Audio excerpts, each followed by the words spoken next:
Lake County Sheriff's Office.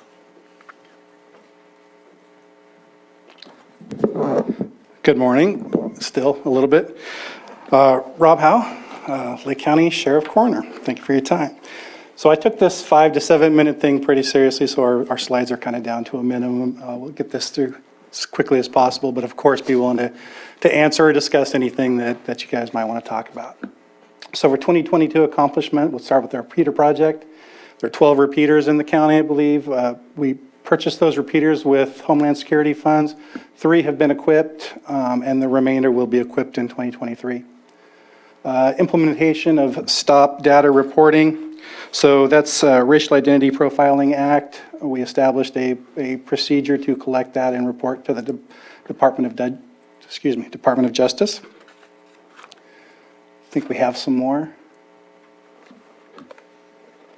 This just goes in a little more detail about the radios. It doesn't just help, went over that. It doesn't just help law enforcement. It goes into how it helps public works, animal control, special districts. They all use those radio repeaters. So a few more of the accomplishments. Roadmap Task Force. We continued our participation in that. We're looking to actually increase that. Supervisor Crandall, you brought up a point with what do you do with these meth houses? And one of the bad things about working low-staffed is you're doing just the minimum and you're kind of only reactive, so it's really difficult to make a difference. My opinion is these task force or things like it, that's the answer. That's, working collaboratively with other departments in a proactive stance is a way to try to make an impact. We've had cases, or you can have cases, where you arrest a dealer out of a house. Well, there'll be another dealer in that same house before that person is even booked. But if a deputy arrests that person, then you have code enforcement to shut down the house and the DA's office to do some asset forfeiture. Working together is the way to impact those things. So we contracted with the state to provide psychological evaluations and treatment at our jail. This is all to decrease incompetent to stand trial cases. This is a really big deal.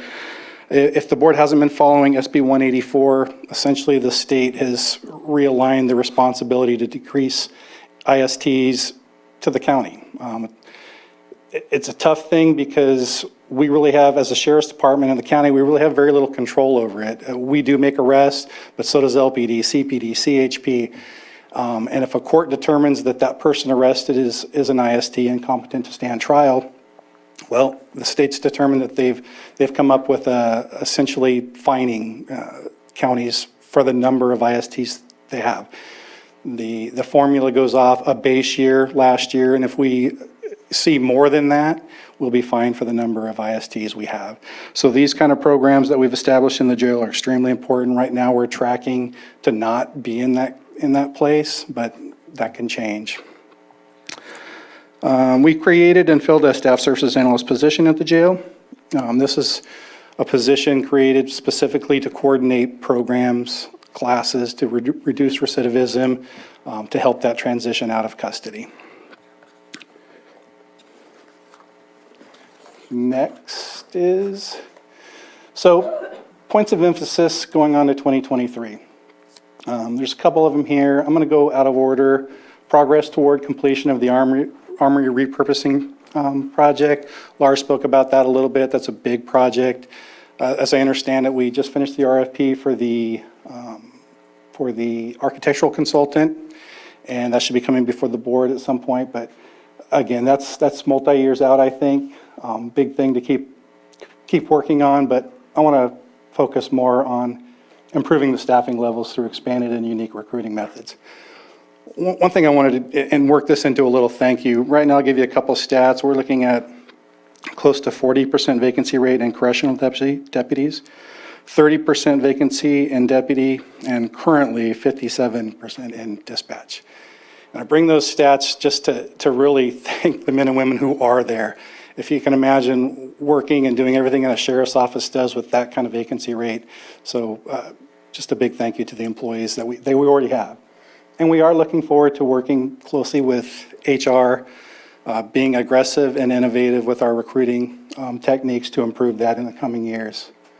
Let's see here. We've enhanced our social media, and we're working on online job recruiting efforts, Indeed, Monster, Facebook, LinkedIn, essentially anything we can do to get to young people that maybe interest them in law enforcement. A lot of emphasis on our trainee program coming up. You've probably seen the flyers out there for it. I think that's another way where we can attract people to law enforcement.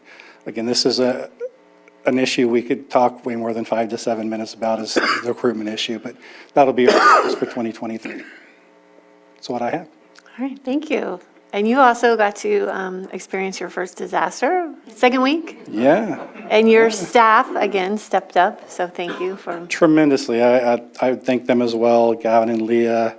I was out of county in training. So my first declaration of an emergency came via phone and working with people, and I've given them thanks personally, but it was really, really awesome to have everybody answer the phone, everybody stay in communication, and the Sheriff's Department truly does have a great staff that I got fortunate enough to walk into.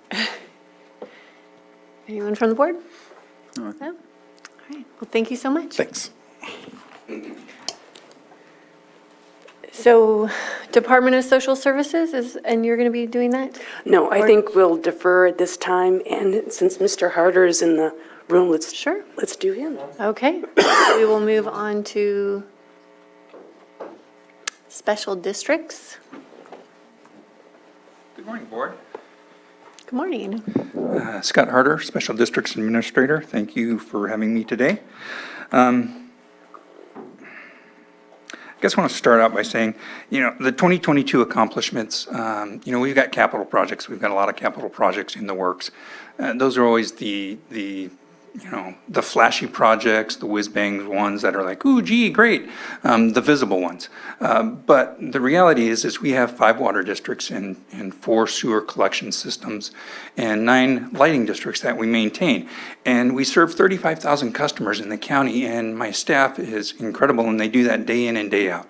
And they continue to ensure that potable water is provided to our customers, that sewer is collected, it stays in the pipe, doesn't spill out on the ground, it gets treated and then shipped to our partners up in Calpine and up in the Geysers area. And that kind of ongoing thing, that just happens because of my incredible staff. And they do this in spite of, atmospheric rivers and drought.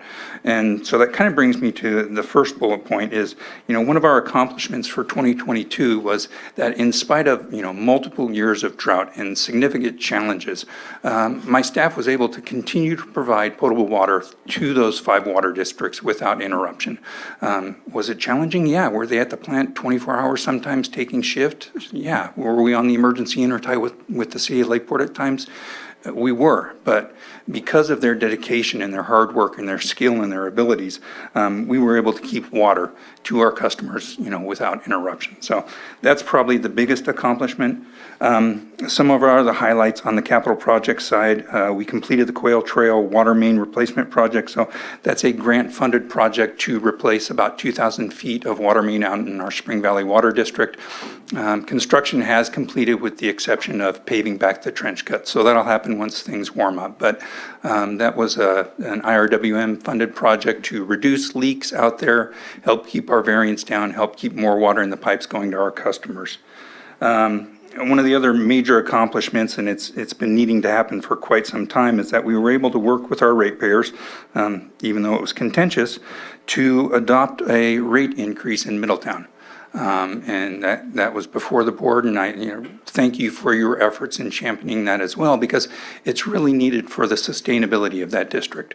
We've got a couple of more sewer districts probably in the next upcoming year where we're going to be looking at and considering rate increases. So we'll be back before you again with some more 218 processes, but rates had not been increased in Middletown since 1995, 27 years.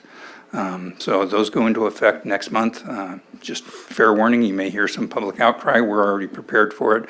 But the rates are still reasonable given the other rates around the county, and it's really going to provide that sustainability and long-term sustainability for the Middletown community and allow us to move forward. We've got a $5 million grant where we can do treatment plant improvements at that treatment plant, which we would not have been able to move forward on without a sustainable rate structure. So Those are a couple of the highlights. I'm happy to talk more if you guys have specific questions, but I don't want to take too much time. So moving forward, our 2023 points of emphasis, just continue that operation, continue that what's the word I'm looking for? Dependable service that we provide to our customers. Water and sewer, people get up in the morning, they get ready for work, they go jump in the shower, they turn on the knob, they expect water to be there. We want to be able to continue to provide that. That's the big highlight. We've got some staff retirements coming up in our field. Some of the senior field staff are retiring, so there's going to be some transitions, some continuity. We're going to work with that and work through that. But, continue standard operations and maintenance, and then continue all the capital projects we've got going on. We've got millions of dollars of grant projects that we're managing. We've got the Full Circle project. We've got tank replacements in Soda Bay. We've got projects, up on the North Shore. We're also working with developers. We've seen a significant increase in development within the county. So that ties in with that 2028 vision, having water and sewer infrastructure, improvements to those facilities so that development can happen. We've got the Collier Avenue project up in Nice. We're working closely with the developer. City of Clear Lake is doing tremendous amounts of work down there. They're building housing projects, they're building hotels. So we interface with those developers to ensure there's capacity in the system, to ensure that we get the development fees that are required, and we move those projects forward successfully. And then, lastly, we have a dedicated grant manager who does a wonderful job of finding grant resources and then managing them. So we're going to continue to do that. We look for creative ways to fund these projects and finance them because we do live in a disadvantaged county and we can't put that all on the back of our ratepayers. Well, I'm glad you brought up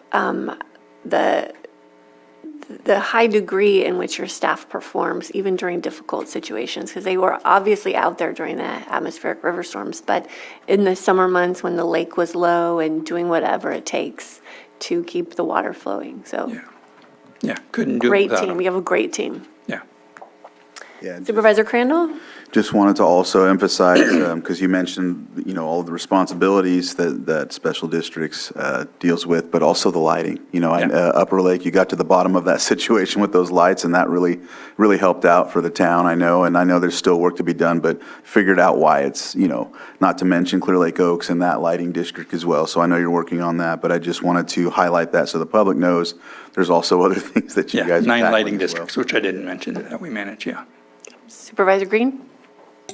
Yeah, and not to put anyone on the spot, you least of all, but water, sewer, wastewater, South Main Street, Soda Bay corridor, the failure of the annexation kind of raises fresh questions. I don't want to put anyone on the spot, you least of all, but we're going to have to talk about that stuff before Public Works spins up the next steps on the road widening project. So I don't know if you've been involved in some of those prior discussions or it was all on admin, but look forward to whatever input we have moving forward. But since that thing didn't go through, I am eager to hear what the next steps might be from everyone involved in services down there. Thank you. Okay. All right, Thank you.